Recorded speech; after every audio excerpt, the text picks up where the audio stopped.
ebe anyị bụ Igbo dị ike bụ n'ọnụ niile eje ụka fada si na onye efu na-agwọ ọgwụ na pastọ efu na-agwọ ọgwụ because of nọ na-amụ insensi because of nọ dọbala ite na ya esi nọ dibịa. Kedu ife a na-akpọ dibịa? Kedu ife a na-akpọ amụma?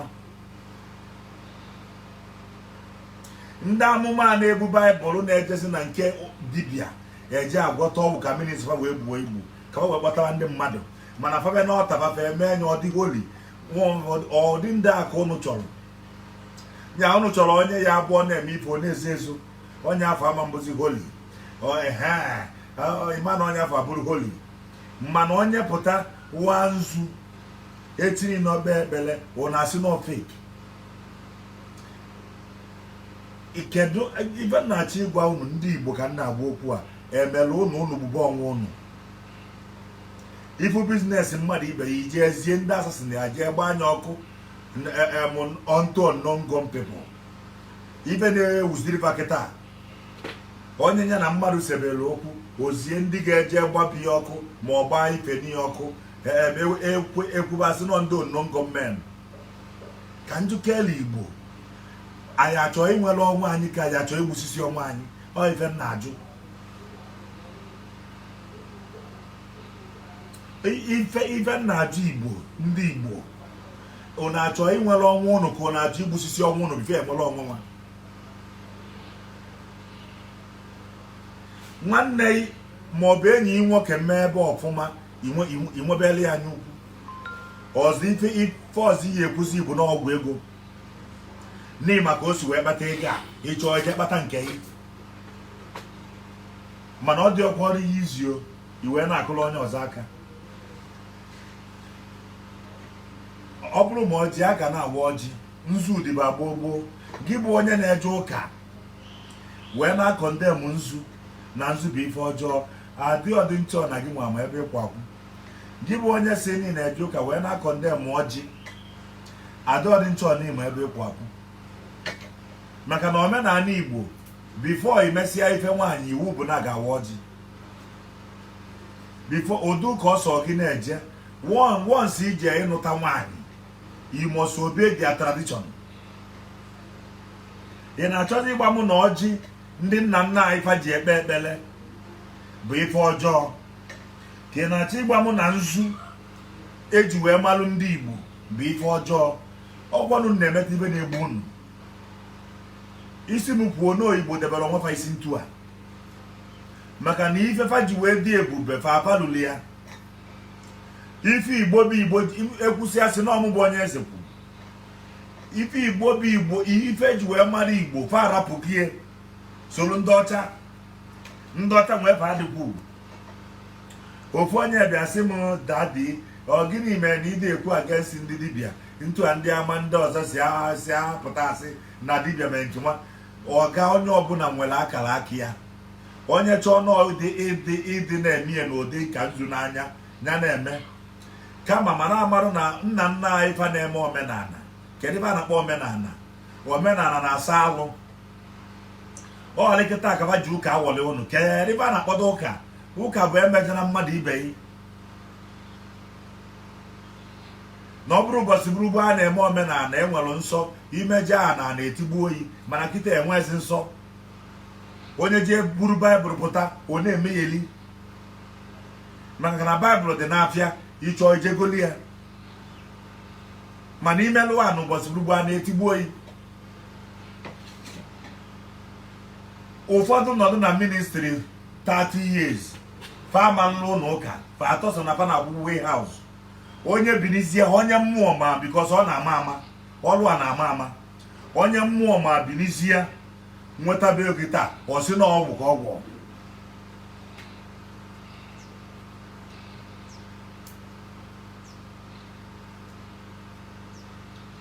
Lapụ na anya ukwu.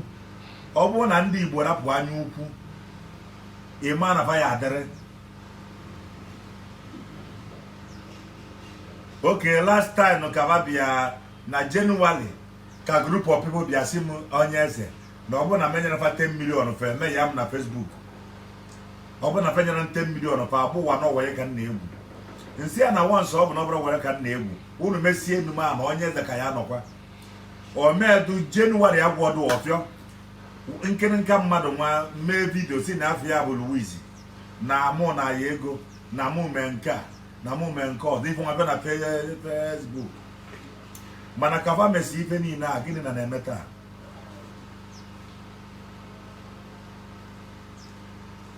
onye aka ya dị ọcha enwere ife na-eme ihe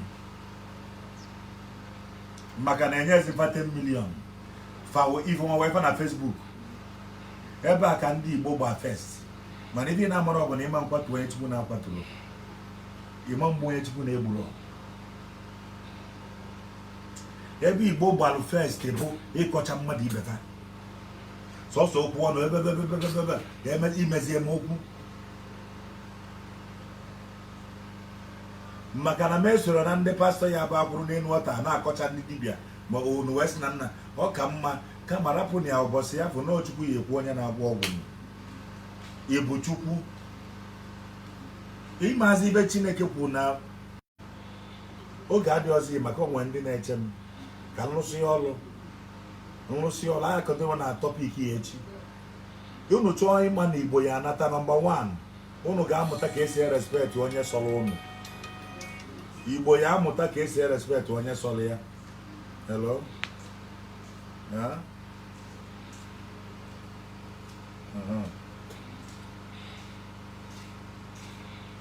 Yes. Ụbọchị onye Igbo ya amụta ịsọpụrụ onye tọrọ ya ịma na Igbo adịrịba nọmba 1 bụ na ndị Igbo enwere respect ebe okenye nọ ebe onye ekenye nọ onye Igbo jee TV ife aba na-etiri isi ya onye okenye kwuo okwu isi achatapụ ya ji eje efe nke a bụ nọmba 1 ebe Igbo nọ wee gba ọrụ cherezie na akwụkwọ nsọ si na akwụkwọ nsọ kwụsị gị sọpụrụ nne na nna gị ka ndị weta ogologo kedu ebe ọnwụ ike ji egbu Igbo enwere nsọpụrụ ebe ndị okenye nọ Igbo achọrọ ọganihu nwanne fa Igbo na-egbu onwe fa ka ndị assassin ndị ile a na-ene n'ụlọ na-egbu onwe unu ndị ile ọ na-akọ ọnwụ na agụụ onye asị ebe onye ọda onye asị ebe onye ọda onye asị ebe okwuo nke onye asị ebe okwuo nke onye asị amamazi nke a na-aya aya confusion everywhere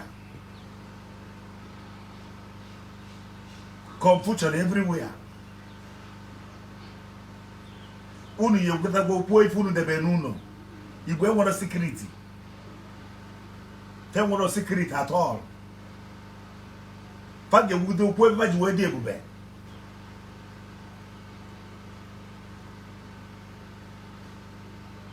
ka mbizikwo ndị na-ebi ike tata lụsị alụfọ ọlụ maka ekele ọlụ eke ndị na-ekwugheli a na-ekwugheli ndị na-achọ maka ndị bụ feki na ndị na-abụrụ feki continue kama na ụbọchị afọ anyị ama onye Chineke ya enye oche na ụbọchị afọ anyị ama na onye ya jee n'igwe a onye eze ji ọjị ekpe ekpere lụọ ite aka mee ngotazie ụmụ anụmanụ tie isi na mbụ dibịa ka ebe mbụ bụ mgbe onye agbọrọ dibịa ka ọ bụ ọ na-abịa bụ ya problem Facebook anakwa akara aka ndị mmadụ n'iyi maka na mgbe ị na-ekwu nonsense na peji mmadụ ị na-anakwa akara aka ị n'iyi mgbe ị batara na peji mmadụ na-akọchi ya ọga madam ị na-emebi ile onwe gị ife ma ị marọ agụba ndị Facebook gbugwo ka ndị ọzọ ndị ogwugwe ka ndị ọzọ nwaanyị techasịzịa nwa agbọghọ ido n'ọma techasịzịa na Facebook ọ mepee peji ye ife ọ ya atọzi bụ onye kwuo ọwụwele apụtasị na nke a bụ my reaction nke a bụ my opinion nke a bụ my nke a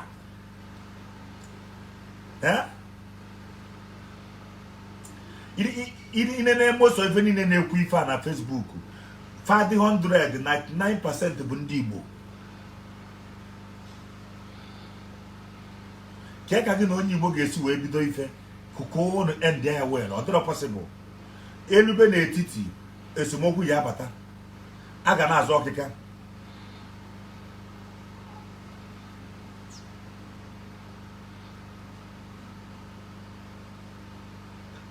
edekwa m na ndị nụsị na ọ bụ na menyọrọ fa 10 million na fa ya eme ya nke unu mee ya na ife unu mee m mgbe a unu mee m announcement wee meda nwa nke a na-akpọ investment.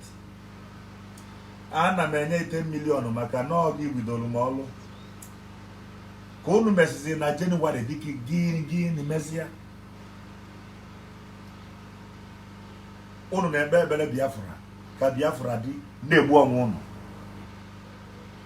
Ụfọdụ a na-etizi iwu nna amara n'ọkwa ndị isi dị mma na-eti iwu a anya onye akwuo nke taa onye ekwuo nke echi ọkere ife na afọ ife a na ọjị bụ ife ọma ama na eziokwu na-agba agba. Ụfọdụ ga na-ekwugherikwari mana ikwugherisi ya ifu na onwe ka ị na-emebi ilu ife. Gị nwa bụ ezigbo mmadụ, gị nwa na-abụrụ feki nọdụ n'ụlọ onwe ịnụ ka ndị na-achọzi feki na-achọzi feki n'ụbọchị ikpeazụ amara ya bụ feki na ọ gị arapụ ya biznes wee bụrụ mata mmadụ n'isi amazia na ọgụ nwa bụ feki. Iyi afụ nwaanyị si n'ike si na ngada anyụmamịrị o mepee Facebook ọkpọli onye nke a ọkpọli onye nke a ọgwụ onye nke a ọgwụ onye nke a ọgwụ onye nke a amara na ala ka aka ụfa ibe a.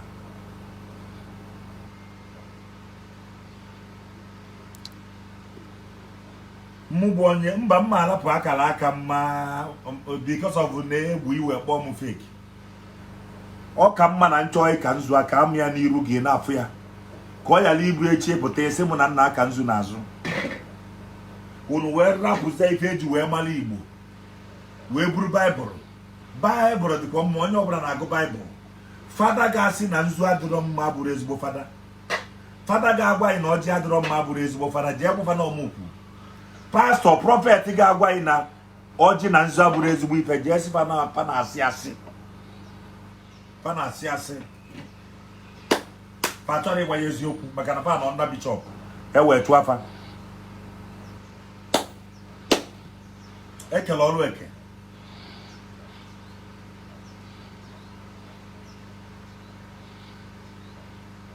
Nwee na obi nwanne efu na ife ga-adị mma. Jikọọ na obi ọnụ hapụ na igbu ọnwụ ụnụ hapụ na ịkpọ ikwugheri efu na Chineke ga-aza anyị ekpele. Ma ọgwa na onye pụta o jirizie maka na-akpọchi Nnamdi Kanu onye pụta okwuki nkie onye apụta ka onye everybody chọọ iji Nnamdi Kanu wee zazi odogwu nya ahịrị bụ ka confusion dị everywhere. Ụbịam ka ụnụ na-achọ ibute n'ala Igbo. Ụbịam dịkwa egwu. Ụbịam dịkwa egwu. Ebere na-emere m ụmụ bọyị maka na ife azụta ka a ga-eji wee setụrụfa. Obere oge na ọga ga-asị ọkwa azụrụ afịa ọkwa emelụ nke a ọkwa emelụ nke a. Mụ bọyị ka ebere na-emelụ m. Abịa bụnụ ga-atụ alụ ọ na-ama ntụ alụ.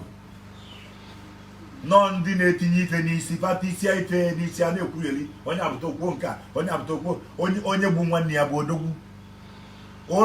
Onye su property nwanne ya ọkwa bụ odogwu.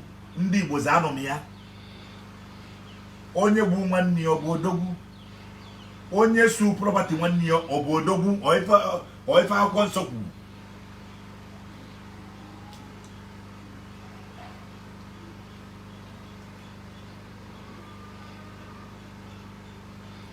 Echi ka mma akọwakwara ụlọ ife nzu na ọjị na-arụ. Abụọ kwa m pastọ na-eseru n'elu mmiri ọwụasị ebido ọrụ amalụ ma makwa m ọfụma ebido m na ntọala. Abụọ kwa m pastọ ji Baịbụl edisivu mmadụ ọwụasị ọ malụ ma malụ omeana. Onye ka one nonsense lady nna amarọ ebe o si wee gbaje obodo oyibo ọ sị na afọ ya bụ musi for she or chi for she or gịnị. He mentioned onye eze Jesus. O ji wee bụ na onye eze not shrine. What people are finding to shrine. Shrine afọ ga-emesịa na anyị n'iyi. Onye kwute abụmọnụ ọ dịrị ya. Ife ị na-amụrụ ịma nkụwa nwa eso mechie ọnụ. Jee gbaba mbọ gbata mbọ babake na ego kpata ego. Ka mfụ ndị mmadụ na ndị na-eche m erike mfụsị ya anyị abatakwa n'ọlụ na-ekele ọlụ eke. God bless you. si je mụ kandụl elu